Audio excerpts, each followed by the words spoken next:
the video magic of Apple Keynotes. This is Mac Voices.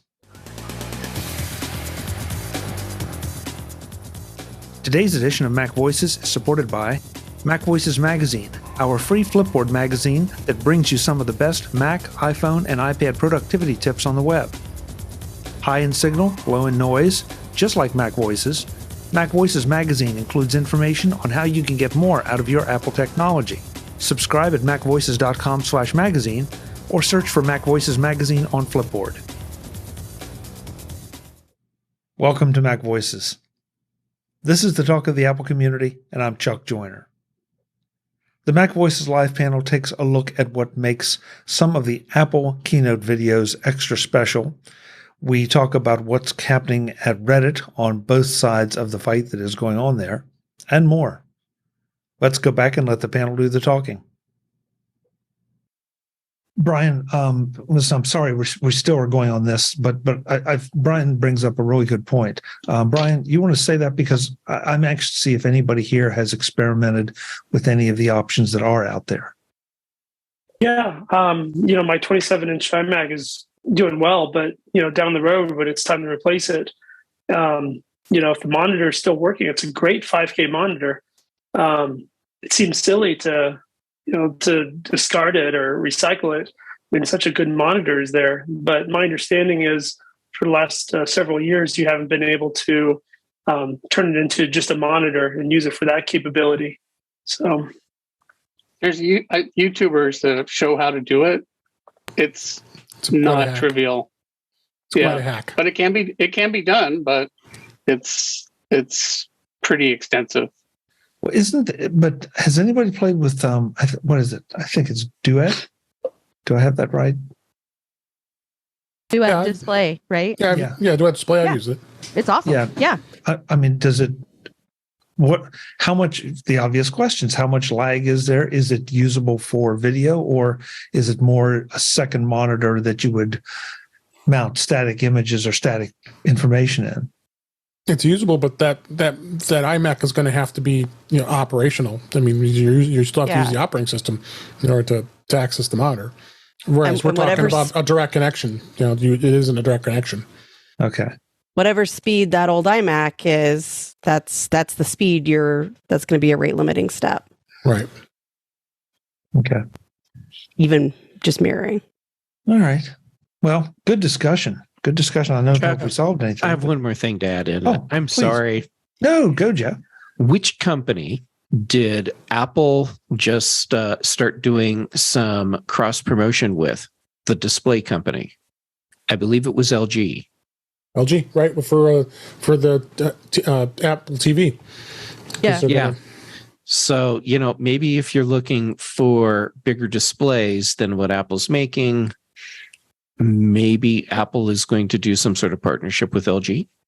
But they did. Just tossing that out there. They did because they were selling the LG monitors. The Ultrafine 5K is the official monitor of the. That was their official I mean something that's going beyond what they're doing now. Decent speculation. Brad asks about AstroPad's Lunar display in the chat room. Anybody played with that? I've tried with it. Again, it's the same thing. That. Okay. Yeah, I have a Luna display. Okay. It's the same thing. It's the other monitor has to have a computer hooked up to it, and in that case, the iMac still has to be running, whatever the latest OS. I mean, I believe the 27-inch iMac still it does run Ventura, right? I don't, unless that stopped, it went to end of the road. Probably the latest 27-inch iMacs. You couldn't go too much farther down that road. Right. Let's shift to something a little more fun, although it may be a little intense for some folks. This was an article by 9 to 5 Mac that they were talking about a YouTuber who has done an analysis of Apple's Keynote videos and the transition and editing. Now, not everybody's going to care about this, and I understand that, but it is a really interesting look at from a filmmaker's perspective at just how slick these videos are and how they achieve some of the looks that those videos have, because they do have a distinctive look. And if you are interested in how to get that look or how they get that look, it's pretty impressive. The transition conversation is amazing. And I'm not going to spoil the video if you haven't seen it for anyone, but there's one point where the guy says this is his favorite transition, and it is stunning. Even if you don't do any video editing, it is stunning. You may have even missed it when they used it live. So this will be in the show notes. Definitely go check it out. It's worth the 7 or 8 minutes of watching. You're a person who enjoys the commentary track, or used to enjoy the commentary track when you would go out and buy a DVD with a movie on it. This is exactly the kind of thing that you will enjoy. I watched it and then subscribed to that guy. Yeah, it's the kind of thing that he doesn't have very many subscribers either. Yeah, I don't know. I mean, I'm not intending to insult him. Never heard of the guy. But his video is really well done, and the way he explains different things, and he makes a very good point that, you know, he's analyzing it with a filmmaker's eye. He's not saying this is how they're doing what they're doing, but he's pointing out some of the really slick things that they are accomplishing, and then telling you how he believes they're doing it. So it's a fun thing if you're into it. Okay, so we haven't talked about Reddit. The Reddit situation is still raging, and there were 2 articles that I wanted to just bring up. And the one, I don't know why this appeals to me so much, but I just think it's fascinating that some of the pardon me, that the forums were inviting not safe for work content, as long as it was legal in the United States, to be posted into their forums so that Reddit could not monetize their forums. I mean, this is like the ultimate poison pill. It's just so awesome. You know, this is one of those moments where, you always hear about like terrible things that come from the internet, right? And this is one of those moments where it sort of feels like people are using those powers for good. And, like there was also a wave of like image heavy forums that are now 100% exclusively images of John Oliver, the host of Last Week Tonight.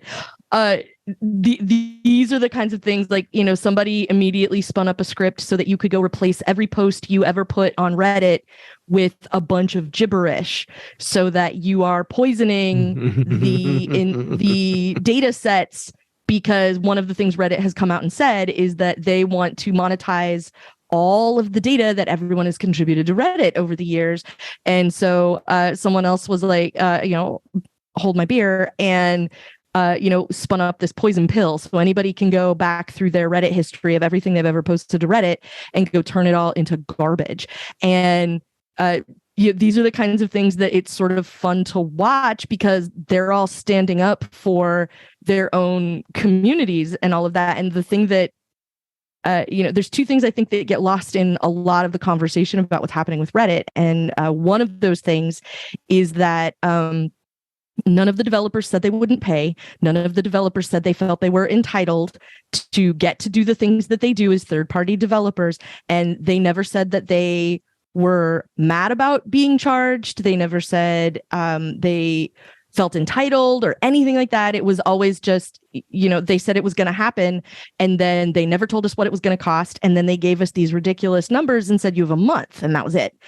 And then the not safe for work bit is the thing that that's very entertaining, but also like moderation. A lot of the people who moderate these great big Reddit communities are doing it for free out of the goodness of their heart. They are performing a service for a community.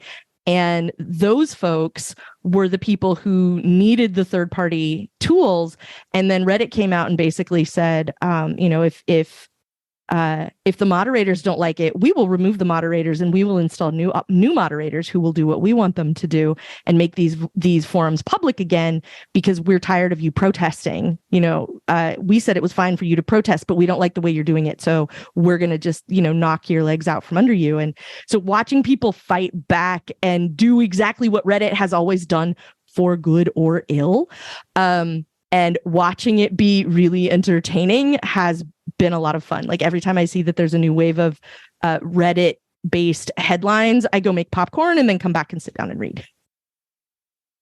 Kelly, I'm not sure if the next article fits in with your thinking exactly on that, but Reddit apparently is threatening the protesting moderators. They're saying that your forums cannot remain closed.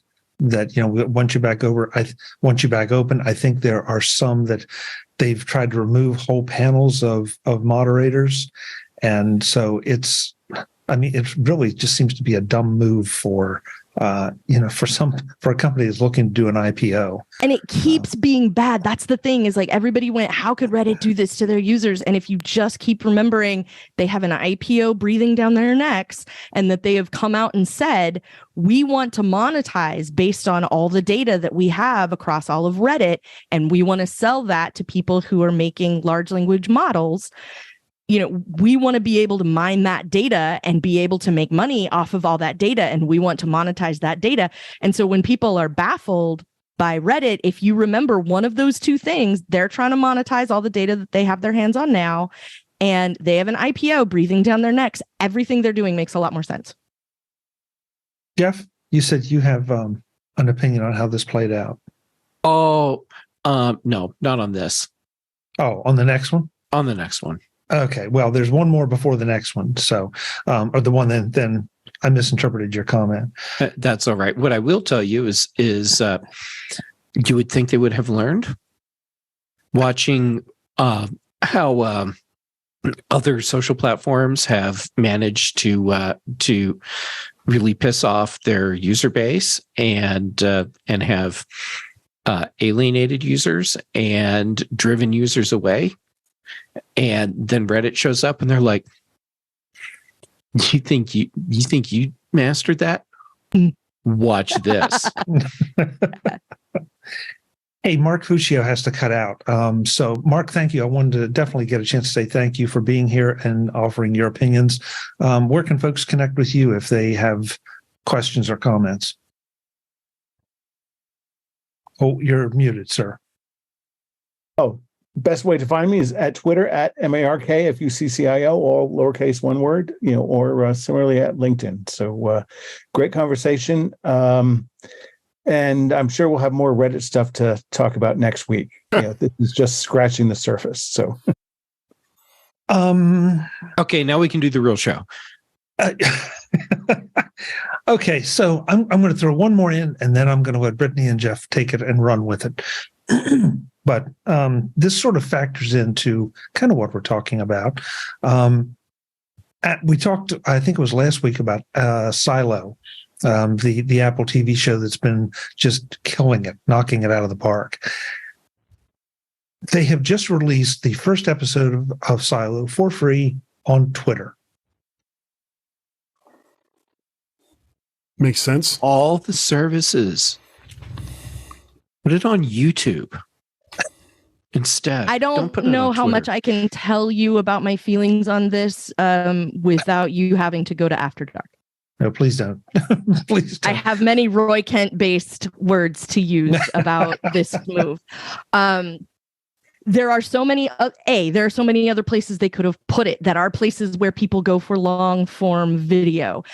B, why are you still continuing to contribute money to that place? C, given all of the times that you have told me about a baseball game, which I do not give a single solitary F about, not one. Behold the field in which I grow my Fs. Look upon it and see that there are none in there for baseball. And yet I will get a push notification on all manner of screens to let me know that there's a baseball game, or let me know that an album I don't care about, have never listened to never listened to anything by that artist, and have no interest in, is now getting push notified to me on my notification screen because I have allowed Apple to give me notifications about things I actually wanted. Now I get ones that I do not want. And yet you decided that the place to put this is the place a lot of people have turned their back on. There is not a way that I can slice this that it makes sense to me. And so nothing I have to say about it is particularly pleasant or, in fact, family friendly. Honestly, okay. I think it makes sense for them to do it the way they did. I mean, really, when you look at the free video content market right now, for short form, it's TikTok, and for long form, it's, for now at least, it's still, for better or for worse, it's still YouTube. Right. And if Apple wants to put, and basically what they're doing is they're promoting the Apple TV service by saying, look at this great show that we have.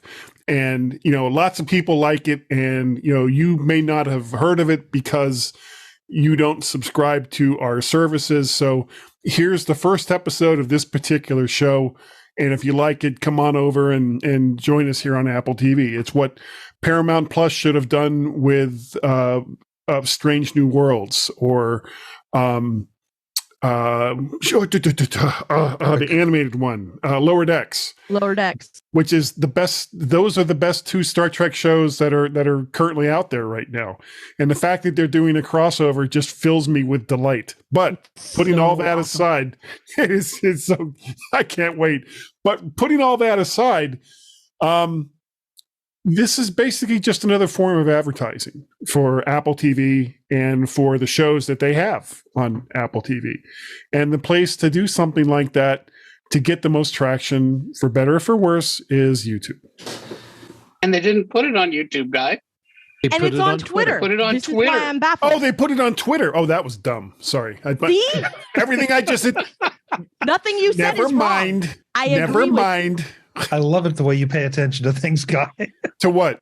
That is the second time someone has Rosanna Dana'd me just today. God. Webb, you were waving your hand frantically. Wow. I'm going to probably anger Kelly when I ask this. Is it because it's on Twitter, or is it because of Elon Musk bought Twitter? What are you upset about? About why it's on Twitter? Yeah. We don't have time, and I can't use those words until Chuck goes to After Dark. Okay. But I don't know a single person who has ever said the following sentence, which I am saying completely hypothetically. I saw the best TV show, an entire episode of it, on Twitter. Yeah. I don't think that choice would have made sense at any point. It never did. But also, I have a hard time differentiating those questions because Twitter is a cesspool because Elon bought it.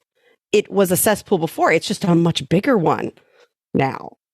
Okay. Let's see. I'm starting to lose track of who's commenting where. I found this to be really interesting because it feels like this was a first. And I have to wonder if there wasn't some appeal to that, of being the first one to do something like this on this particular social platform. Guy, I don't know if you're aware of it or not, but Pluto TV on their Star Trek channel. Hard to say what he's aware of at the moment. Yeah. Pluto TV on their Star Trek channel is running a number of episodes from the first season of Strange New Worlds. Okay. And some Picards too. So there's this weird thing going on out there where everybody's trying to promote their shows in different ways because they can't be all on broadcast where everybody can see them. So I'm not offended like Kelly is. I think it was an opportunity. The big question I would have is, who paid whom? Did Apple pay Twitter to put this on, or let it be put on? Or did Twitter pay Apple to come and say, hey, we would really like you to do this experiment with us? I doubt any money changed hands at all. I think it was just a matter of Apple saying, hey, we'd like to put this on there. And Twitter's like, yeah, that'll bring us a lot of traffic. And I think that was probably the end of it. I doubt that anyone paid anybody for this. I think Apple paid Twitter. Maybe so. Definitely Twitter didn't. Twitter doesn't pay anyone.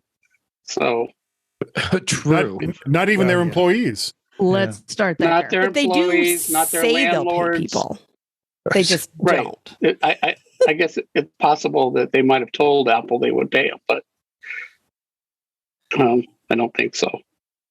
All right. Well, it was interesting. If you haven't seen Silo and you don't have any other way to get it, go to Twitter and check it out because it is a really, really great show. This is the first episode.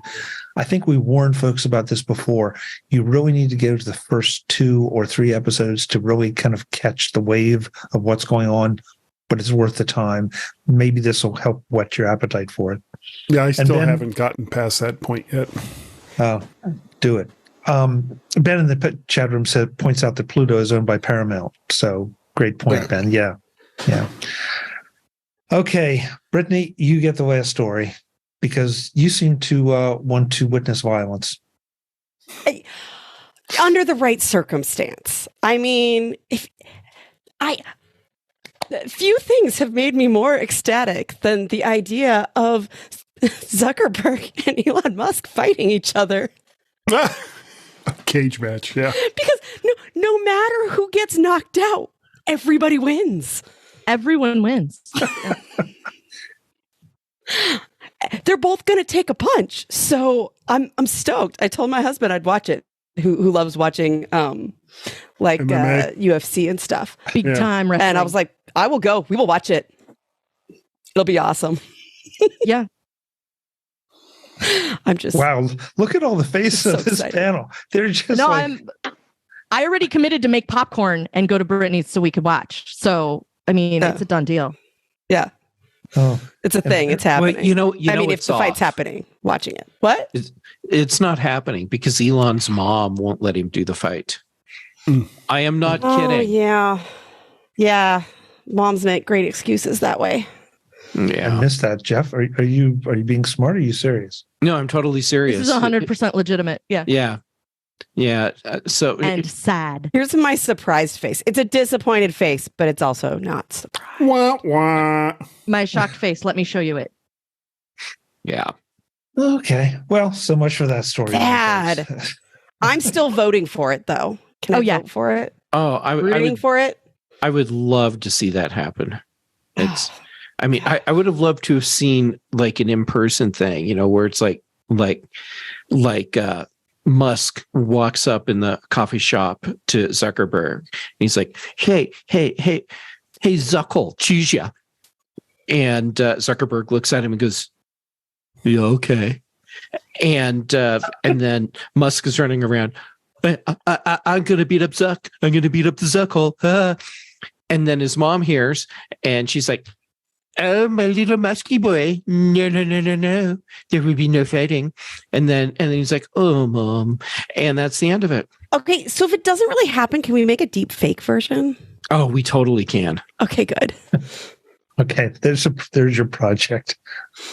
Webb, I saw you pull the mic down. I was just going to say that I thought I saw something where Zuck is some degree jiu-jitsu, yeah. So I predict it would be very, very short-lived, and Elon would go down quickly like a ton of bricks. They're two old guys. Nobody wants to see that.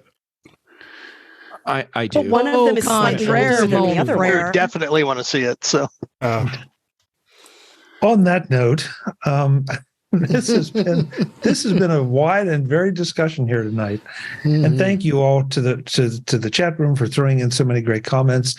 Thank you, panel, for helping me manage things by keeping things concise and also throwing some comments in the chat room that let me guide through and not have to call on people that weren't ready or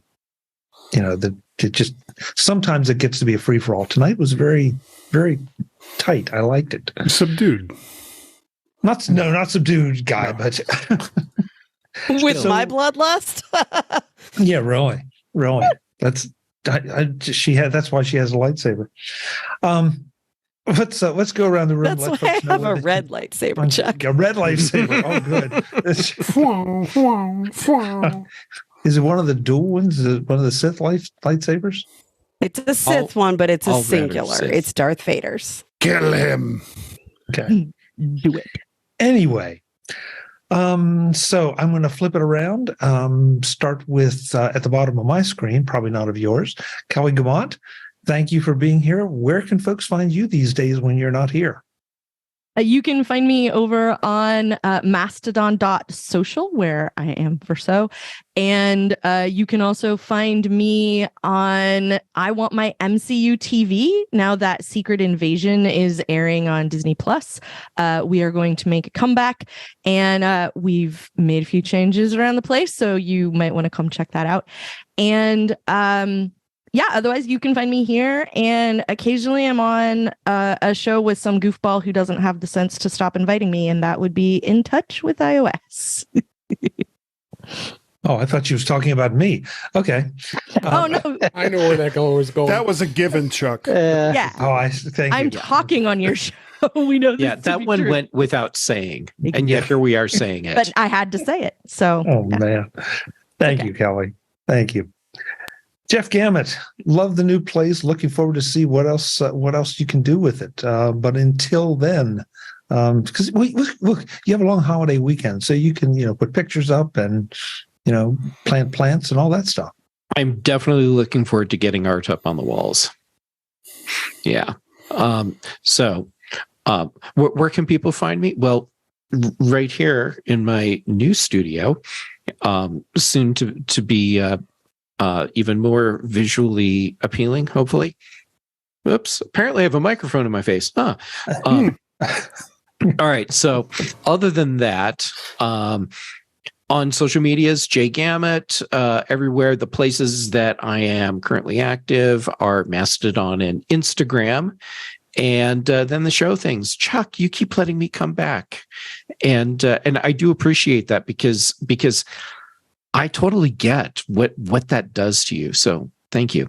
And then let's see, Thursdays, the big show on the British Tech Network.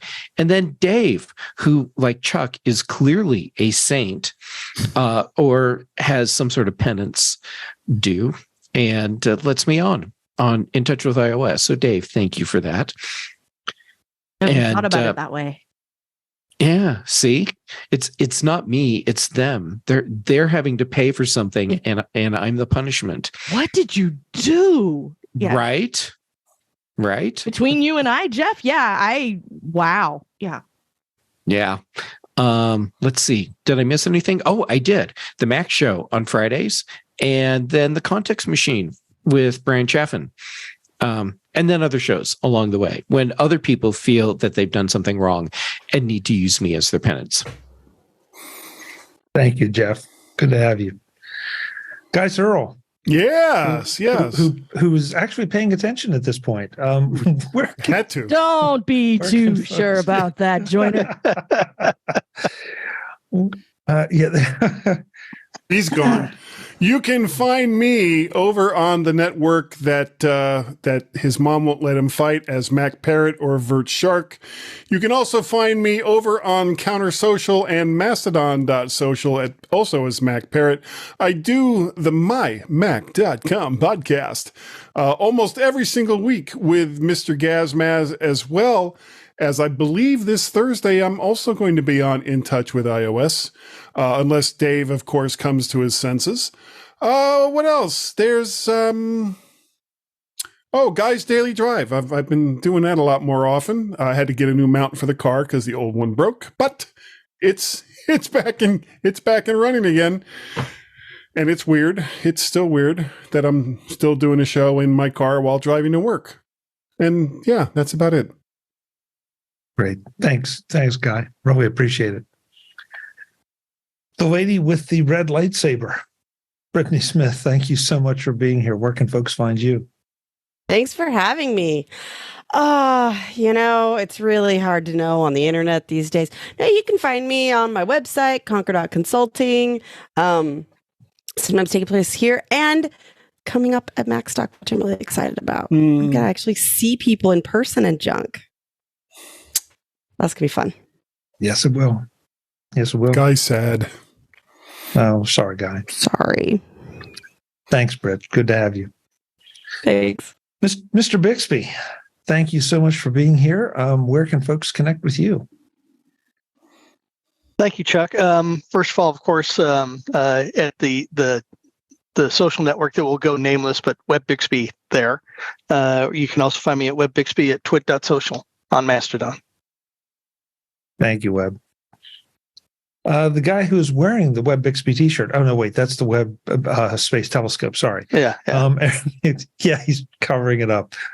Eric Bolden, thank you so much for being here. What's the best way for folks to find you?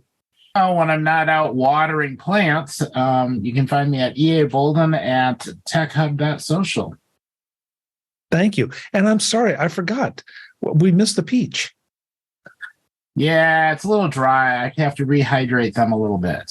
Then okay. I will work the peach back. All right, well, maybe next time. Still there. They're still there, just thirsty.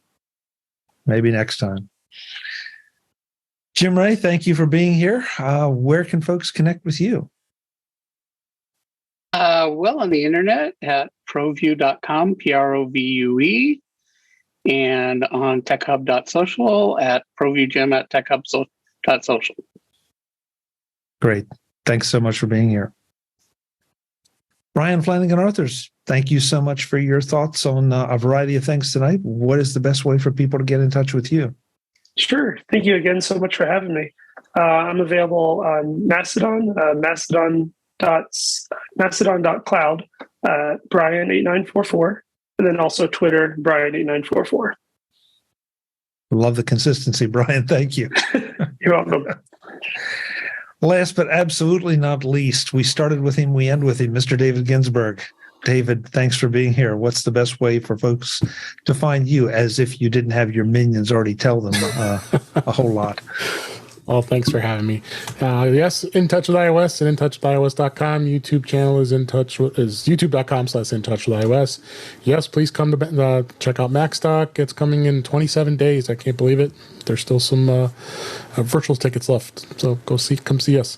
And also on Mastodon at DaveG65. That's at mastodon.cloud. And thank you.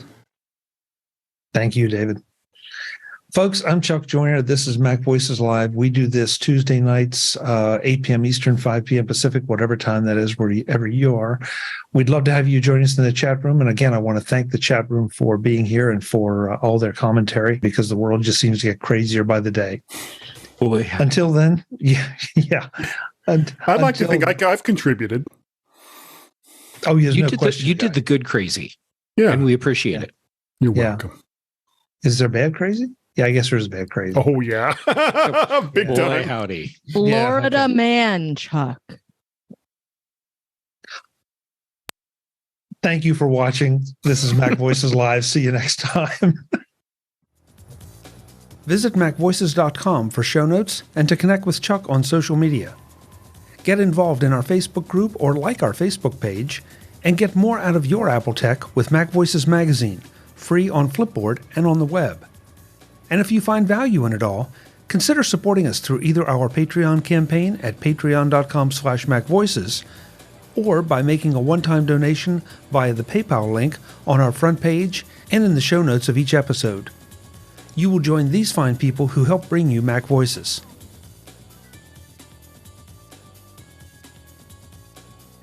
Advertising handled by Backbeat Media at backbeatmedia.com. Bandwidth provided by CashFly at cashfly.com.